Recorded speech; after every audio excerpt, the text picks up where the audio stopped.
Good morning. I hope this day finds y'all doing well. Figured I'd fire up this YouTube live and chat with y'all a little bit for why Amish people do not allow sex education. I want to talk a little bit about that because of the issues that have been arising a lot around many Amish communities since we have been involved real heavy with Amish Rescue Mission. We are noticing a huge rise in sexual abuse, incest, and also a really high rise in animal sex. That sounds bad to have to say that, but I had 11 phone calls this morning. Usually daily, I talk to a lot of former Amish. Out of those 11 today, 8 people admitted that they had either been personally involved in animal sex or incest, or they saw and experienced animal sex or incest. So why is this happening? So what I'm starting to realize, and I want to educate all of you that are around the Amish, I want to educate so you're aware and maybe able to help, because it's still majority of Amish are very good people. We can never portray them as all this way, because there's some very good-hearted Amish people that are actually working with Amish Rescue Mission right now. They're not all bad, and they hate evil as much as I hate evil.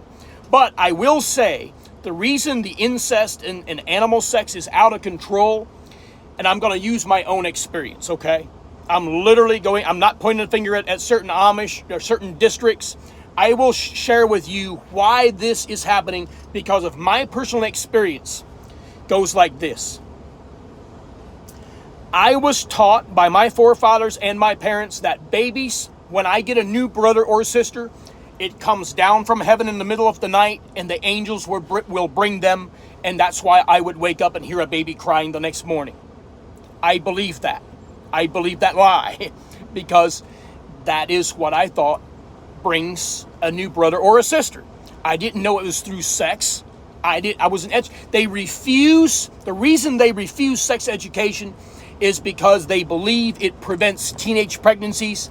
They believe it's going to prevent youngsters and teenagers from doing nasty things. But it works the opposite effect. Nasty things are happening because they don't know any different. So just imagine me. I'm now 15. And I remember I was just turning 16. And I remember some of my buddies in school and in church were telling me, well, it works this way. I'm like, what? Like the animals? They're like, oh yeah, we found out. Now, just stop for a minute and think at that age, 15, almost 16 years old. And I remember thinking some things that were not natural. I didn't have no sisters yet, thank God, because some of these youngsters will do some really stupid crap. And I've talked to some of them. I'll never interview them and put their name on here, but that's why it happened, because they were like, what? It works that way? I got to try that out. So you go to animals. A lot of them have tried it with animals. I personally witnessed 4 people. Some of them were family members that I saw personally with a calf, also a sheep, and then a goat. And they wanted to experiment. When they finally figured out that is how it works, because of the lack of sex education, then you have some very unnatural thoughts that the enemy can attach to, and it drives you day after day until you try something to see if it's true what you heard. See what I mean? Those disgusting rumors were floating around the school. 15, 16-year-old Amish boys are giggling and, hey, did you hear? That's what he did last night and it worked. And he scored it. And they literally went into detail. And I'm like, what? Are you serious? So that is why I think sex education, the lack of sex education, is actually now the root problem. Why Amish Rescue Mission is getting so many sexual abuse cases. It's a daily phone call. The phones are blowing up. And it's because all of these people are going through the same thing I did. Some of them will literally act it out. Maybe if it's an animal, maybe it's incest with a sister or a cousin or a friend or one of the schoolgirls. And that is why I think sex education should be law to at least educate the dangers of it. Because I would have looked at sex a whole lot different if I'd have knew that is actually how babies, I don't want that to happen. I'm way too young. I don't want a baby to come from that, or a disease. Yeah. See, the dangers of those diseases and HIV and AIDS and all of that. You know, if we'd have been aware, if a lot of these youngsters are aware of those things, then I think you would get cold feet pretty quick before you do something so sick. But when you don't know the dangers of it, when you don't even know that could cause a baby, you're not going to know you'll already know it's wrong and sick and evil, but you don't know the depth of it. You don't know what the consequences could be if you do such a thing. And so that's why I wanted to get on here and just kind of talk about why the Amish don't do, because they really don't do it. That is why, because they think they're doing the best that they could. They think that's been inherited by their forefathers, and they just won't. In my community, it's actually against their rules to teach or talk about any kind of sexual thing. And that is also why I don't use the word I love you. You know, family members never hug one another. We never said I love you to one another, because that was considered too sexual. Saying I love you is considered a sex word, too sexual of a word to say I love you. You're not supposed to do that. You're not supposed to hug and say I love you, because that's too sexual. So, sorry about that. I had a phone call coming in. But so therefore they stay away from all of those things, thinking they're protecting themselves, while it's actually causing a lot of harm. It's actually very dangerous. You know, a lot of these communities that we have gotten some reports from and would call law enforcement has not been educated good enough to understand the Amish system. And that's why Amish Rescue Mission YouTube channel has now produced a educational video where my police officer brother's even speaking about it. And now we got over 136,000 views on that finally, trying to get it out to many, many law enforcement agencies to allow them to be educated how the Amish operate. You know, when they say, hey, we have it taken care of in the church, because very few leak out. Most of them are forget and forgive, you move on. That person that did that, if they show repentance and remorse, you forgive them. No matter if they've done it 5 times, repeated offender, you forgive them, you move on, you're supposed to forgive. And then if the victim brings it back up, the victim will get harsher punishment and more weeks in the ban than the pedophile did.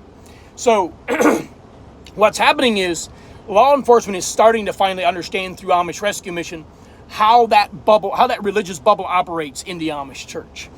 Because, for example, the one in Wisconsin, the woman that reached out to law enforcement, also called Amish Rescue Mission so that we can report it, she got 15 straight weeks in the ban for reaching out to the ex-Amish people, while the perpetrator, 4 weeks in the ban.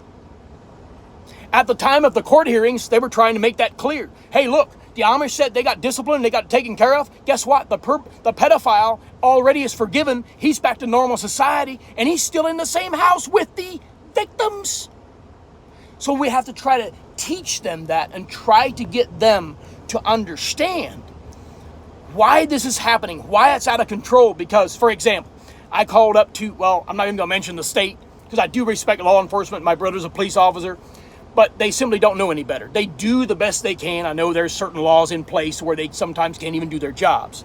So I do respect law enforcement. But anyway, I called this certain sheriff's department about my 2 cousins one time.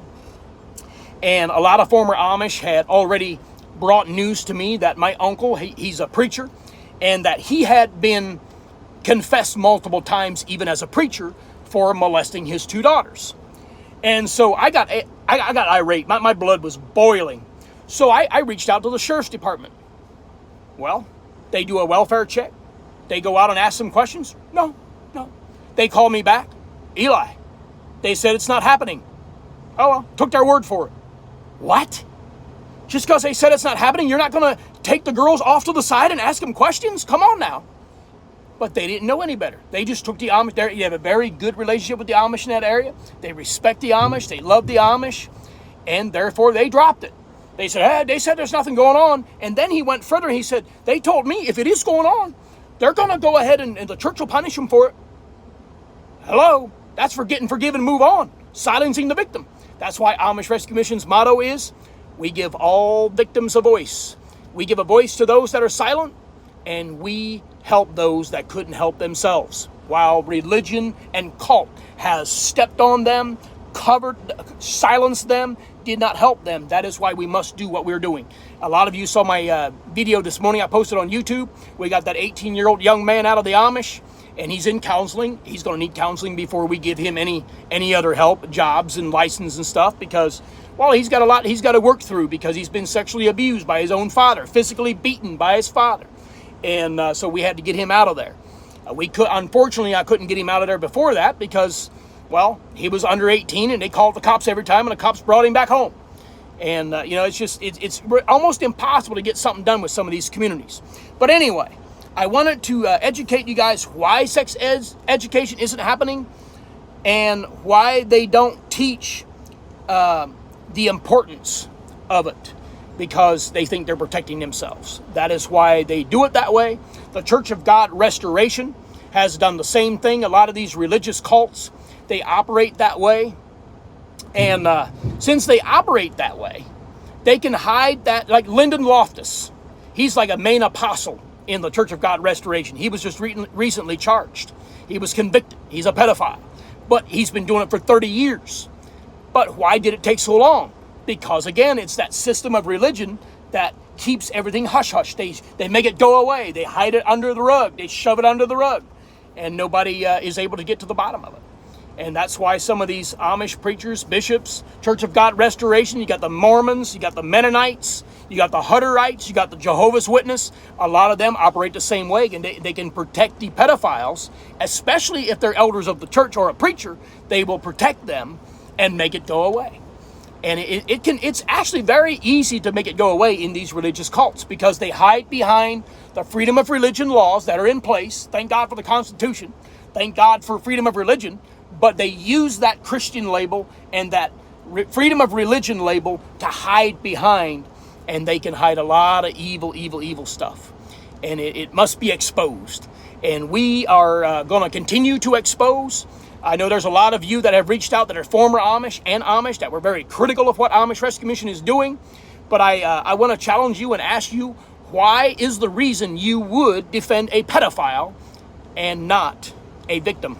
I want you to check yourself if you believe we're doing the wrong thing, because we have rescued many victims now that were silenced, and we're going to continue.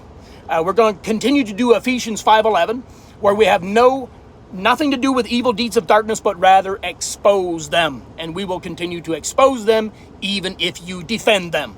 And if you feel like defending them, then I need you to check yourself for why you would defend a pedophile. And God bless you.